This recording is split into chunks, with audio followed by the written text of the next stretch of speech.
तो दोस्तों स्वागत है आपका आपके अपने चैनल ऋतिक की पाठशाला में। तो आज की वीडियो में हम बेसिकली जानेंगे कि जब हम मैक्रो इकोनॉमिक्स को पढ़ लेंगे तो उसका हम कहां कहां यूज कर सकते हैं। यानी एक तरीके से मैक्रो इकोनॉमिक्स के स्कोप क्या है, स्कोप कह दो, यूजेस कह दो, बात एक ही है कि जब हम मैक्रो इकोनॉमिक्स पढ़ लेंगे तो उसको हम कहां कहां यूज कर सकते हैं, वो हम आज के टॉपिक में पढ़ने वाले हैं। तो टॉपिक का नाम है स्कोप ऑफ मैक्रो इकोनॉमिक्स। तो दोस्तों सबसे पहला पॉइंट निकल कर आता है estimation of national income and it's related aggregates, यानी राष्ट्रीय आय तथा उससे संबंधित समुच्चों का आकलन। मतलब जब हम मैक्रो इकोनॉमिक्स को पढ़ लेंगे तो हमें नेशनल इनकम निकालना आ जाएगी। अब ये नेशनल इनकम यानी राष्ट्रीय आय होती क्या है, तो बेसिकली जब एक पर्सन की आय को हम इनकम कहते हैं, ठीक उसी वे में एक देश में रहने वाले जितने भी लोग हैं अगर हम सबकी आय को प्लस कर दे तो हमारी नेशनल इनकम यानी राष्ट्रीय आय निकल जाती है। या फिर आप इसको दूसरी भाषा में ऐसे समझ सकते हैं कि एक देश में जितनी भी गुड्स या सर्विसेज यानी वस्तुएं या सेवाएं बनी हैं उनकी जो मॉनेटरी वैल्यू है अगर उसको हम प्लस कर देते हैं तो वो हमारी नेशनल इनकम निकल कर आती है। मान लीजिए एक इकोनॉमी में केवल एक चाय वाला है जो 5 चाय बेच रहा है और हर चाय की कीमत 10 रुपए है, तो उस केस में उस देश की जो नेशनल इनकम होगी वो कितनी होगी, 10 × 5 यानी 50 रुपए वहां की नेशनल इनकम होगी। तो जब हम मैक्रो इकोनॉमिक्स पढ़ लेंगे तो हमें समझ आएगा कि नेशनल इनकम जो है कैसे कैलकुलेट की जाती है और उससे रिलेटेड कुछ टर्म्स होती है जैसे जीडीपी हो गई, एनडीपी हो गई, एनएनपी हो गई, ये सब होती क्या है, इन सबको कैसे निकाला जाता है जीडीपी के थ्रू हम आने वाली वीडियोस में जानेंगे। अगला पॉइंट आता है थ्योरी ऑफ एम्प्लॉयमेंट यानी रोजगार का सिद्धांत। जब हम मैक्रो इकोनॉमिक्स पढ़ेंगे तो उसमें हम एक इकोनॉमिक्स के बारे में पढ़ेंगे जिसका नाम है कीन्स, जिसको हम हिंदी में केन्स भी बोलते हैं। तो बेसिकली उन इकोनॉमिस्ट ने हमें बताया क्या था, उन्होंने हमें ये बताया था कि देश में एम्प्लॉयमेंट क्यों होती है और उसको हम कैसे सॉल्व कर सकते हैं। यानी हम देश में एम्प्लॉयमेंट के बारे में पढ़ेंगे कि एम्प्लॉयमेंट क्या होती है, कैसे होती है, कितने टाइप्स की होती है और इसको हम कैसे सॉल्व कर सकते हैं। तो ये हम थ्योरी ऑफ एम्प्लॉयमेंट के अंदर पढ़ेंगे, यानी रोजगार के सिद्धांत के अंदर हम पढ़ेंगे कि कैसे रोजगार के थ्रू हम बहुत सारी समस्याओं को हल कर सकते हैं। तो अगला पॉइंट आता है थ्योरी ऑफ मनी यानी पैसों का सिद्धांत। यहाँ हम मनी के बारे में पढ़ेंगे कि मनी होती क्या है,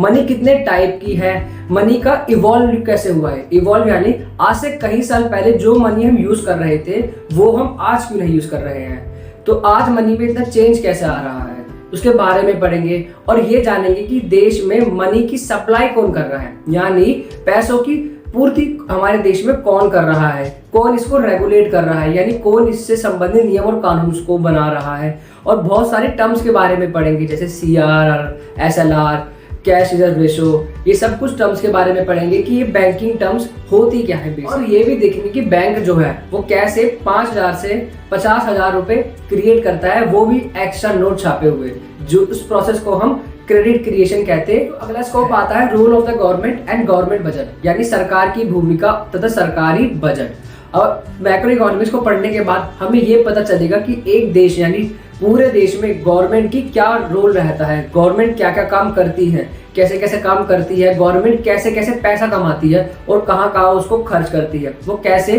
पैसों को खर्च को बढ़ाकर देश में रोजगार बढ़ाती है। इन सब के बारे में हम आगे डिटेल में पढ़ेंगे।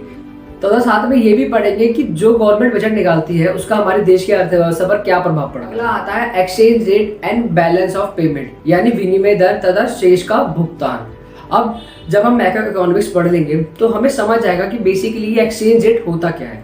मान लीजिए आपने कभी न्यूज में सुना होगा कि अगर हमें USA का $1 चाहिए तो उसके लिए हमें 70 रुपीज के आसपास इंडियन करेंसी को देना होगा। तो एक्सचेंज रेट का मतलब होता है कि जब मुझे किसी दूसरी करेंसी यानी दूसरे देश की एक करेंसी लेनी है तो मुझे अपने देश की कितनी करेंसी वहां देनी होगी, तब जाकर मुझे वहां से एक करेंसी मिलेगी। इसी को हम एक्सचेंज रेट कहते हैं। आप जाके गूगल पे चेक कर सकते हैं कि अमेरिका और हमारे देश के बीच में एक्सचेंज रेट क्या चल रहा है, चाइना के बीच और हमारे देश में क्या चल रहा है, नेपाल और हमारे देश के बीच में एक्सचेंज रेट क्या चल रहा है, वहां आप जाके चेक कर सकते हो। इसमें एक और टर्म है बैलेंस ऑफ पेमेंट यानी शेष का भुगतान। अब इस शेष का भुगतान क्या होता है, जैसे कंपनी एक CA हायर करती है उसी में गवर्नमेंट भी एक CA हायर करती है जिसको हम कैग यानी कंट्रोलर ऑडिटर जनरल कहते हैं। ये सरकार का CA होता है, ये सरकार से रिलेटेड जो भी ट्रांजैक्शन हो रही है यानी ट्रांजैक्शन हो रही है उसको रिकॉर्ड करता है। वो एक अकाउंट बनाता है जिसको हम बैलेंस ऑफ पेमेंट कहते हैं, जिसमें हम ये रिकॉर्ड करते हैं कि दूसरे देश से हमने कितना एक्सपोर्ट करा, इंपोर्ट करा और बहुत सारी चीज़ों को इसके अंदर इंक्लूड करते हैं। तो दोस्तों अगला पॉइंट आता है theory of general price level, यानी सामान्य कीमत स्तर का सिद्धांत। इसके अंदर बेसिकली हम दो चीज़ों को पढ़ेंगे। पहला है आपका इन्फ्लेशनरी गैप, दूसरा है आपका डिफ्लेशनरी गैप। इन्फ्लेशनरी गैप को हिंदी में स्फीतिकारी कहते हैं और डिफ्लेशनरी गैप को हम अपस्फीतिकारी कहते हैं। तो ये होता क्या है चलिए जानते हैं।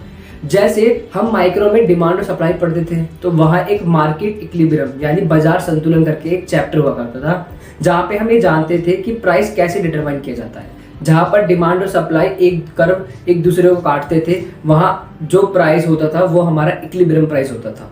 तो बेसिकली यहाँ हम डिमांड और सप्लाई के बदले एग्रीगेट डिमांड और एग्रीगेट सप्लाई वर्ड यूज करते हैं, क्योंकि वहाँ वो इंडिविजुअल के बारे में था और यहाँ पूरे देश के बारे में है। एग्रीगेट का मतलब होता है टोटल यानी कुल। तो जब AD=AS होगा तो इकोनॉमी में जो प्राइस होगा वो इक्विलिब्रियम प्राइस होगा। लेकिन हमें पता है कि जरूरी नहीं है कि वो इक्वल टू ही हो। अगर वो ग्रेटर देन होगा तब क्या होगा और लेस देन होगा तब क्या होगा। अगर AD=AS है मतलब इस केस में डिमांड ज़्यादा है और सप्लाई कम है तो यहाँ प्राइस बढ़ेगा।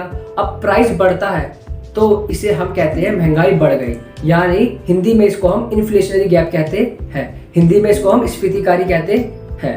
जबकि AD=AS यानी डिमांड कम है और सप्लाई ज़्यादा है, तो इस केस में प्राइस क्या होता है घटता है। और जब प्राइस घटता है तो उसको हम हिंदी में अपस्फीतिकारी और इंग्लिश में डिफ्लेशनरी गैप कहते हैं। आपको समझ आया होगा कि स्कोप का मतलब क्या होता है, कि जब हम मैक्रो इकोनॉमिक्स पढ़ लेंगे तो उसका हम कहाँ कहाँ यूज कर सकते हैं।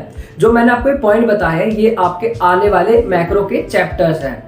तो जब आप मैक्रो इकोनॉमिक्स पढ़ लोगे तो आपको समझ आएगा कि एम्प्लॉयमेंट कैसे जनरेट की जाती है, नेशनल इनकम कैसे कैलकुलेट की जाती है, मनी कैसे सप्लाई हो रही है, कैसे इकोनॉमी में प्राइस लेवल सेट किया जाता है और बहुत सारी चीजें भी। दोस्तों आई होप आपको वीडियो पसंद आई हो। अगर वीडियो पसंद आई तो वीडियो को लाइक करो, चैनल पे नहीं तो चैनल को सब्सक्राइब करना ना भूले। अगर आपको कोई भी डाउट रहता है तो आप कमेंट बॉक्स में कमेंट कर सकते हैं। अगर आपको कोई स्पेसिफिक वीडियो भी चाहिए तो उसके लिए आप कमेंट बॉक्स में कमेंट कर सकते हैं। मिलते हैं आपसे अपनी अगली वीडियो में, जब तक के लिए सीखते रहिए और सिखाते रहिए।